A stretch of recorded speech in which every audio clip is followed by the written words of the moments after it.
Hey everybody, welcome back to Quick Looks with the Casual Hour. My name is Bobby, and joining me as always is Chase, the gamer on the go, and we're going to be living that sweet, sweet island life.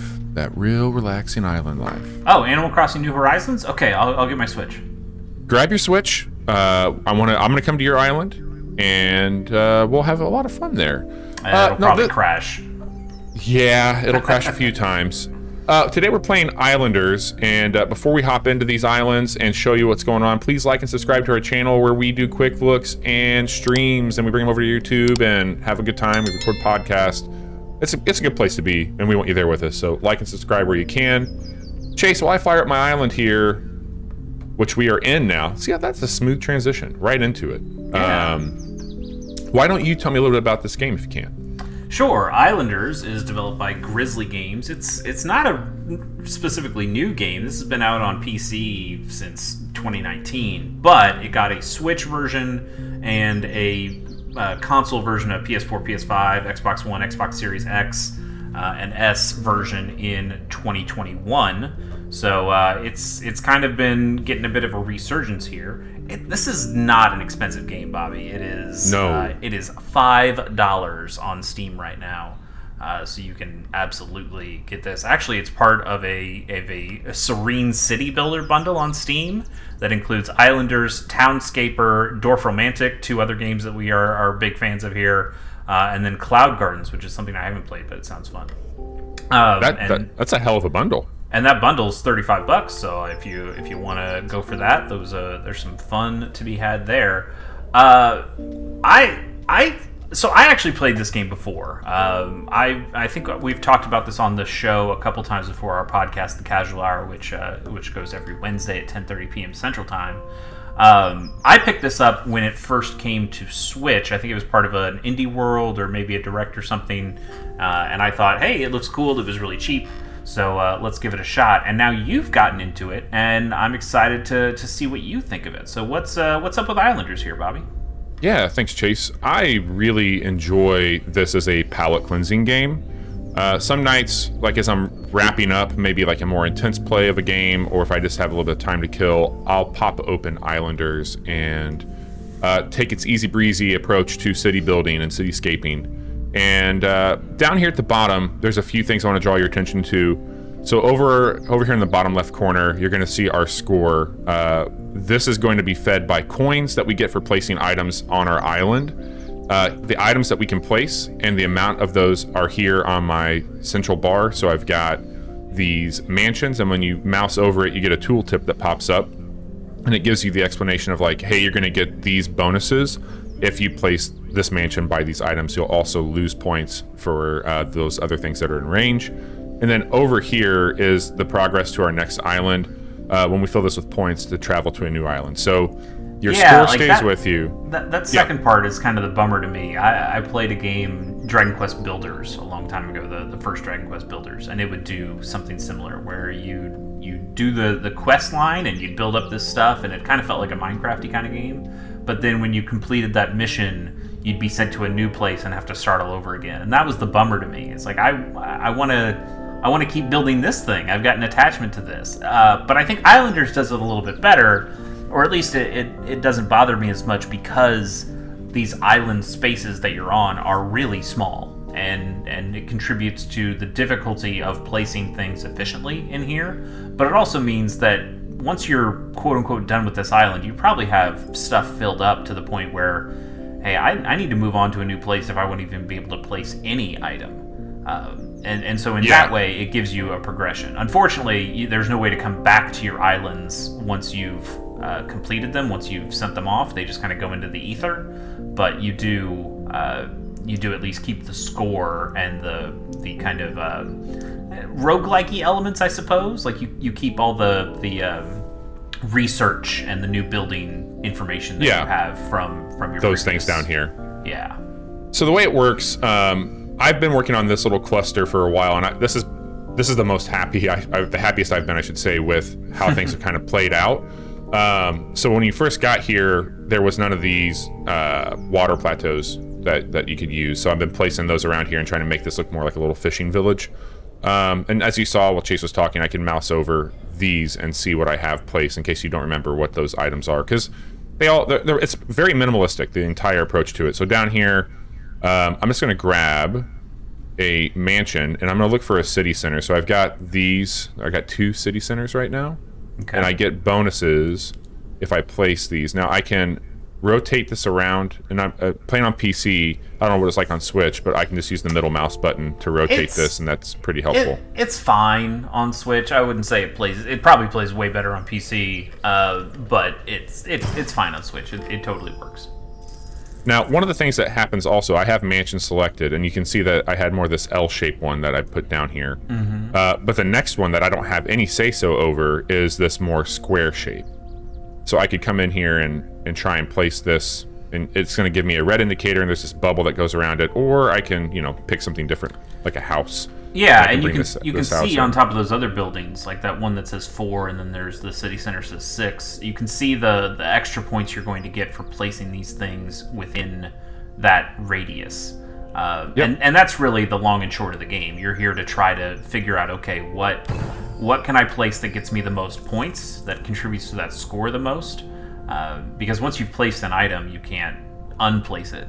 And you can screw yourself by put it in a place where it's just not as effective for you, and that can be really difficult. Like you had those lumberjack areas on the right, and you have those put next to the trees, which makes perfect sense. But I believe you can't put another lumberjack next to, or you don't want to put lumberjacks in the same radius. You don't want them to cannibalize each other, or you lose. So I've got this one down here, and its bubble captures the sawmill and the trees, but it doesn't capture this one over here. And same thing for this. And maybe they even capture the same trees. It's just that they're not capturing each other, which would get you the point deduction. So I've got this mason that I can put down, and I think I found a spot over here that I liked for it. One of the cool things about this is I can build it right into the side, which honestly gives me a pretty good go there. So I can put that one there. And this is just filling this up, so we need to get 26 more points, and that will open up another item that I can add to our bar here. Now, if I didn't want to do that, like let's say I screwed up, I can undo my last move and pull that back out and then have some options there. So this field is going to go towards our mills, so if I had a spot to put it, like in this area, I'm not really going to benefit from it, but I could start that over here on one of these. And I don't have a lot happening, so that might not be a bad idea. This is actually really interesting. Like these are the smallest spaces that I've seen playing Islanders. Usually you have at least one relatively big island where you can place a bunch of stuff. But having these 5 tiny areas seems... It's wild, isn't it? Yeah, definitely. I'm going to put this one over here and keep this by the mill. Yeah. So that gives us some nice net points there, and I think what would make the most sense is maybe to add another one of these bad boys in. Looks like that's going to give you a ton of points. Yep, so I'm just going to add this one here, and that will open up this, which I can click this plus button, and now it makes you choose. Like, do you want to have Fisher or Brewing? Right. And I like the Brewing pack a lot, but given what you were just alluding to, I know that we can get quite a bit here from this Fisher hut, because that's going to go into our water. So I'm going to grab that, and it really ties into the fishing village. Yeah, so it drops in these other resources too. It's kind of like a tech tree that you're going through, and it gives you. It doesn't just give you that Fisher item; it gives you a few other things. So you've got more docks that are probably more useful, especially on this kind of a landmass. It's this is really chill, but it has enough. It has enough puzzle meat to it that you are actually doing something with it, and I appreciate that a lot. I don't know if you noticed or saw it when it was happening. So these plateaus here, this is the same style, but again, I don't have any control over it. So it gave me one of those, which this would be perfect for this area here, because then that would expand out around a lot of that's already built out. So I could. But you also want to keep it far enough away where you're going to be able to put more stuff on it. You don't want it to go too far into that wall. Right. That's not bad. So that there feels pretty good. And now I've expanded out, and I can put a field here on this. I can actually build on top of this one where I can't on these. So I've got that now. Let's put out a fishing hut and take a look where this might be. It's got a big radius. You can cover a... It's got a huge radius. I can actually probably get quite a bit right there. Yeah. if I put it in the center. And so we get 20 points from that, which that's a pretty big boon. I don't know if I can benefit much from that. That's another one that might be all right. Building something like that there. Just to expand these out. And oh, I got another one of those. Okay.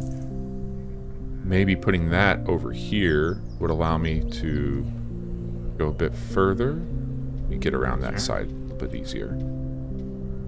There we go. Points. Yeah, definitely.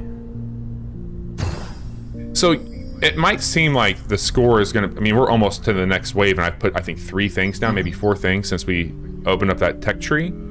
I probably can do another field. It is really similar to Dorfromantic in that sometimes it feels like you are just getting so many points. You're getting some... In Dorfromantic, it's just tiles. But you're getting, and in here it's these buildings, but you're getting so many of these things. You're like, oh, I'll never run out of stuff. And then you get to the point of like, uh-oh, I can only place these things in very specific spots. So you actually are kind of running out of stuff, even if you have a lot of materials. And that's it's an interesting game design.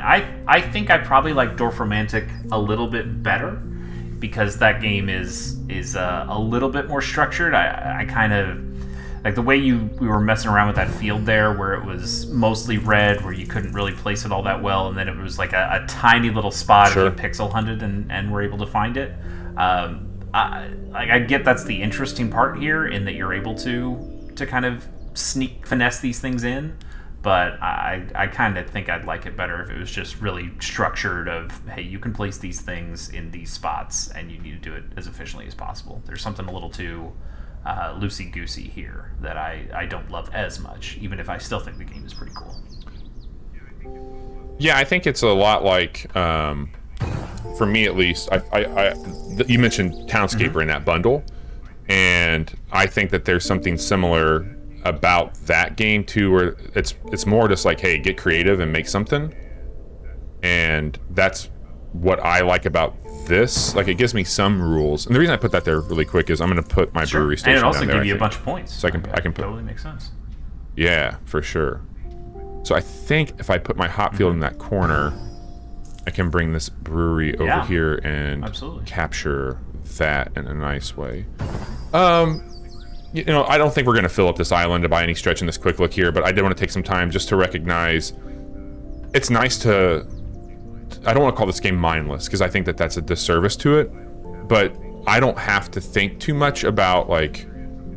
There is something about just being in the moment. Like, you mentioned the loosey-goosiness of it. Like, I kind of like the free flow. Like, it's almost like jazz in a way. Like, just you're going with what you get, and you're trying to interpret the next beat that you get. You're trying to set yourself up for success, but because you don't know what it is, you kind of have to generalize. Like, what am I even doing? Like, what am I trying to achieve here? Like, what am I going for? And like, a lot of it is reactionary, which normally would stress me out in games, because I like to have a plan, but sometimes it's just like, you know what, like, I'm just going to be for a while with this game. And I really dig what they're doing here. I think that they've got a really fun style. I like the minimal approach to it, and I dig it, man. It's a fun game that I don't play in long bursts. What's the fountain do?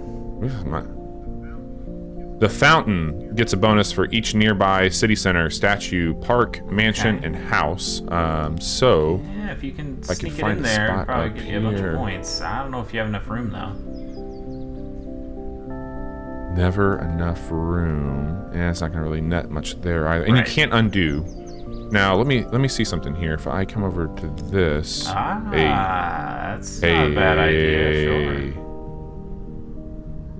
We'll put that there, and then I can take my fountain. Yeah, look at that. And 18. I had one that was like 18 there. Good, if you can find that spot again. That little sneaky Was spot. that 20? If you went more to the left, maybe this it's just 10? 10. Maybe it's just over 10. here.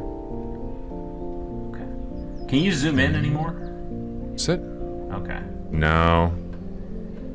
Yeah, this is the frustrating thing. It's like, it's like you know there's a possibility of an 18. There it is. Okay. There it is. So, there. perfect. That's what that fountain did. So we just got that one, and I can add another fishing boat in. I'll add this fishing boat and we'll call it a day. It's not going to get me as much as I'm going to get taken away from that you wanna put it far, maybe put it like further on the outside of these 2 islands here in the bottom right. Yeah, there you go. Yeah. Like over here. 13.